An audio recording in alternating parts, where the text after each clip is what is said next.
Hi, everybody. Welcome to my kernel showcase. So my kernel adventure is Nomad Science. Nomad Science is an umbrella concept for what I've been calling cultural Renaissance engineering.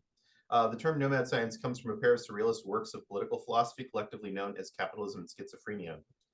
In the second book, the chapters are known as plateaus, and it comes from the 12th plateau, the treatise on nomadology. Now, nomad science is a science of the particular, domains that are so unruly that they need to be worked out on a case-by-case basis, sort of like a natural forest, as opposed to one of these. The quintessential nomad science is identified in the 12th plateau, or masonry and metallurgy, and by a startling coincidence, I worked in the contemporary analogs of these fields as a software engineer. It was already my favorite concept, so it definitely felt like the universe was trying to tell me something. Nomad science has also been associated with cybernetics, which is the science of feedback loops. As for the modern analog of cybernetics, some might point to complexity science, which is similar in scope. Others might beg to differ, however, complaining that the cyberneticists were just a bunch of scrappy lunatics. Like Gordon Pask, seen here cunningly pasted into a photo of his responsive installation, Colloquy of Mobiles from 1969. And there is, in fact, an important difference. And that difference is radical constructivism, which for purposes of this presentation, I'll shorten to nothing is real unless you can try it. Complexity science doesn't approach problems like this, not by a long shot, not like the cyberneticists did. As with Ray Walter and the first autonomous robots. Some of you might also know the term constructivism from Montessori education, a form of hands-on self-directed learning. And speaking of the universe trying to tell me things, I'd long ago taught at a bilingual Montessori middle school for 2 years in Guadalajara, Mexico, and followed it with a many years long romp through educational theater and the vocational offerings of Epicodus, Hack Reactor, Learners Guild, and Recur Center, which I either worked at, piloted, or attended. Recur Sensor in particular is incredible, and anybody who wants to code for fun with insanely generous humans or to see what it looks like when 3 of them pour their whole hearts into something and pull it off should definitely check it out while it still exists. They definitely don't need to pay me anything to say that. So that's why I'm so obsessed with building an adult Montessori STEAM cooperative under the umbrella of Nomad Science. STEAM, of course, being science, technology, engineering, art, and mathematics. It's also why I've taken a very scrappy approach on the way there, not least during the kernel part of my adventure. Here's a piece of paper I tore out of a handout from our local crew. We did collaborative Trelloing for a few months, prototyped some software ideas, started a Substack newsletter, albeit short-lived, and used these scrappy bills. It's a time-based currency that moves backwards. You give it to the person you intend to do a favor for instead of them paying you, and they pay it forward to the community. Each bill can be used 4 times before being removed from circulation. It feels very different from normal money. So this is where Web3 comes in. You could say that the nomadology of Web3 involves radical constructivism plus token economics. What does that mean? It means we're just screwing around. But wait, if it's all just fun and games, then why reach for such an obscure situationist hijinks? Well, definitely for the games.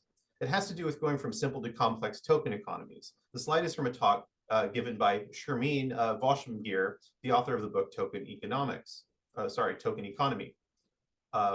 She points out that although a lot of focus has been given to the regulation and legal engineering of asset and access right tokens, purpose-driven tokens are the thing that will actually move society forward. But the problem is complex. Now, complexity science will tend to defer action and avoid costly mistakes. Constructivists think the exact opposite. Now, this won't solve all the problems, so not everything has high downside risk. In many real-life situations, it's okay to make a mess if it gets us playing a new game. And if we start to get the sciencing in there, we might get all the way to cultural Renaissance engineering. Here's a simple example. It's possible to identify the hubs of inventiveness in a network with some simple criteria. For example, group between a centrality, or GBC, determines how much people are talking to a central figure without talking to each other. A low GBC correlates with inventiveness, and if you plot it, you can see the key events moving downward, such as the knowledge gathering workshop. It is also possible to characterize members of a network based on messages sent, messages received, and an index of frequency. Here we see ambassadors, gurus, experts, and expediters. Instead of having an asymmetrical actor like Facebook know this about us, we can know this about each other and ourselves, and we can experiment with token systems built on this kind of knowledge in humanized environments where mistakes are okay. Which is why I think the move from complexity science back to cybernetics, or from complexity science to nomad science, is so important. So let's look more closely at Timebucks land. Here's a division between free action on the left and labor on the right. On the right, the company is doing stuff people prefer to automate, and this half could work like a normal for-profit worker cooperative. On the left, you have things people prefer to enjoy, using our reverse Timebucks currency and backed by the earnings of the co-op. You can fund ad hoc projects with it. You can simplify hiring practices with it, and you can help people to stop procrastinating with it. This was just an experiment, but imagine having a real space where people are constantly playing with things like this. That's Nomad Science. So here are the things that I could use some help with. I'd love to have help from peers who love the concept and would like to help it succeed. I'd love help from peers who'd hold my hand at getting a physical space off the ground and suggestions about location. And from friendly contributions to the Open Collective. And from mentors to disabuse me of my heinous foolishness. And from mentors to get my funds skyrocketing. And from people who would like my YouTube channel to grow, but stay weird.